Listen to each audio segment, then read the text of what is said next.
So I said to Robert, could I play? This was a while ago. And then, and I wanted to play with Eric. What if I told you one of rock's most awkward live disasters involved Led Zeppelin and Phil Collins? A performance meant to be a legendary reunion turned into a chaotic mess, so infamous that even the musicians wanted to forget it ever happened. So I just came here to play the drums, and I had a good time. Phil Collins later described the whole experience in brutally dark terms, leaving fans wondering if there was real bad blood between him and Robert Plant. But here's the twist. Behind that disaster is a much more surprising story about friendship, grief, and how Collins may have helped Plant rebuild his life after Led Zeppelin collapsed. What really happened between Robert Plant and Phil Collins after that infamous performance that left people talking for years? Robert Plant, the so-called Golden God, built a legendary career and crossed paths with more than a few unforgettable personalities along the way. As a key force in Led Zeppelin, Plant helped turn the band into a rock powerhouse that pushed music to wild new heights throughout the 1970s. With 7 #1 albums across both the United States and the UK, their impact was massive. Phil Collins matched that kind of musical fire in his own way, building a reputation as one of the most successful and relentless hitmakers of his era. After rising from powerhouse drummer to frontman in the legendary prog rock band Genesis, Phil Collins built a career that stretched across 6 decades and stacked up hit after hit. Like Robert Plant, he became one of the most recognizable names in music history. But with 2 giants dominating the same era, how close were they really behind the scenes? Did they actually get along, or was there tension hiding beneath the surface? And after everything that happened, what do they think about each other now?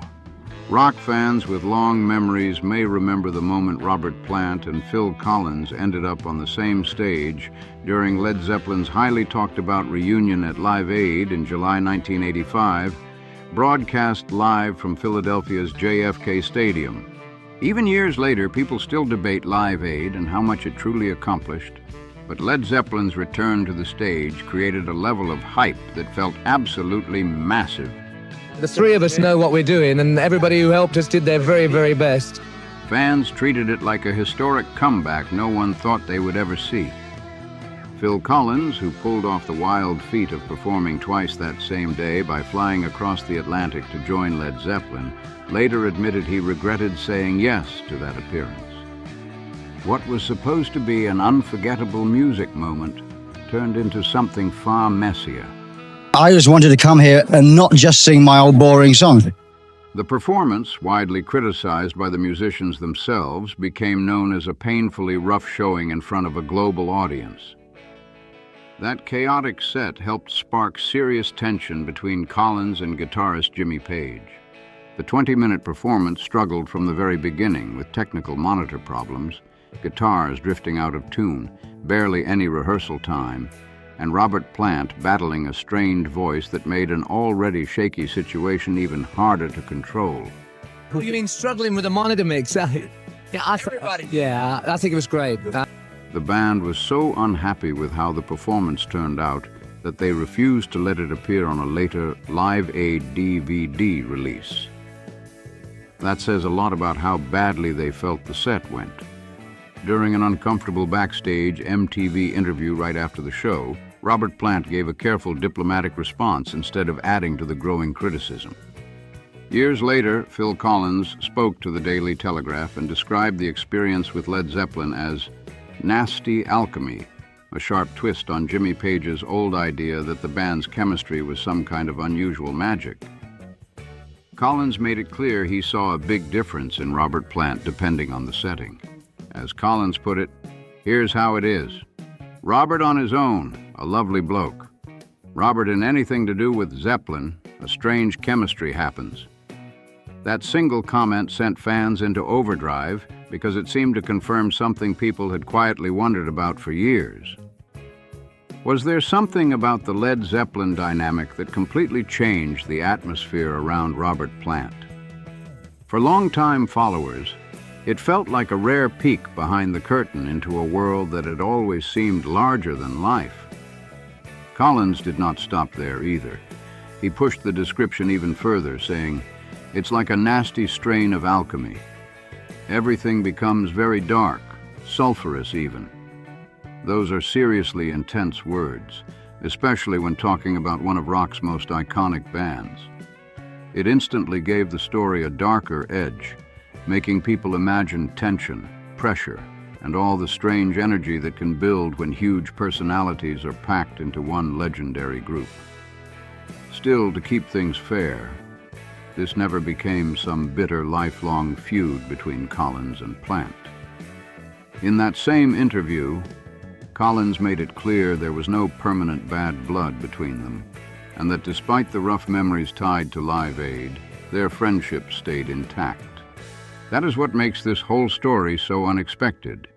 Because while many people focus only on that awkward Live Aid performance, the truth is their relationship stretches much further back, and the real history between them tells a much different story. In fact, some of the most important moments in Robert Plant's post-Zeppelin journey involved Phil Collins stepping in at exactly the right time. When Led Zeppelin came to an end in 1980, Plant was not just dealing with the collapse of one of the biggest bands in music history. He was carrying devastating personal pain as well. The heartbreaking loss of his young son Carrick in 1977 had already shaken him deeply, and then came another crushing blow with the death of close friend and drummer John Bonham in 1980. That kind of grief can completely change a person. At the same time, Plant was staring at a future filled with uncertainty. The band that helped define an entire era was gone, and suddenly the road ahead looked unclear. Getting back into music after something like that was never going to be simple. Plant had to rebuild his creative confidence almost from scratch. For years, he had worked alongside Jimmy Page's powerful production instincts and John Paul Jones' incredible musical range. Stepping out without that familiar support system was a huge shift. Starting over as a solo artist meant facing enormous pressure, especially when fans expected greatness from every move he made. That is where Phil Collins became far more important than many people realize. Collins had long admired John Bonham's drumming and understood just how massive that loss was. Instead of letting Plant stay trapped in uncertainty, he encouraged him to keep moving forward and start creating again. That support was not just talk either. Collins actively joined the process, contributing drum work to Plant's debut solo album, Pictures at 11, which arrived in 1982. What makes that even more impressive is the timing. Collins was not some artist with spare time sitting around waiting for a side project. His own solo career was absolutely taking off, with In the Air Tonight becoming a global smash and pushing him into a whole new level of fame. Yet even with all that happening, he still made room to help Plant begin an entirely new chapter in his life and career. Robert Plant later shared on Digging Deep, the Robert Plant podcast, just how much energy Phil Collins brought into those recording sessions. Collins brought a fast-paced, creative spark that helped keep everything moving, which mattered a lot during such an uncertain moment in Plant's career. Starting fresh as a solo artist after Led Zeppelin was no small challenge, and that kind of support gave Plant a real boost when things could have gone in a very different direction. Their creative partnership worked so well that Collins returned to play on Plant's second solo album, The Principle of Moments, released in 1983. That alone showed the collaboration was the real deal. But Collins did not stop at studio work. To support the album, he even joined part of Plant's North American tour, proving this was far more than a one-time collaboration between two big names. Plant summed it up in his 2019 podcast, saying, "I was certainly and admirably aided by Phil Collins." That says a lot. What may seem like a story filled with tension actually reveals something much deeper, lasting respect between two music giants that carried on for decades. So what do you think? Was the Live Aid disaster blown out of proportion, or did Phil Collins have every right to regret that performance? Drop your thoughts in the comments. If you enjoyed this video, make sure to like, subscribe, and turn on notifications so you don't miss the next story. See you in the next video.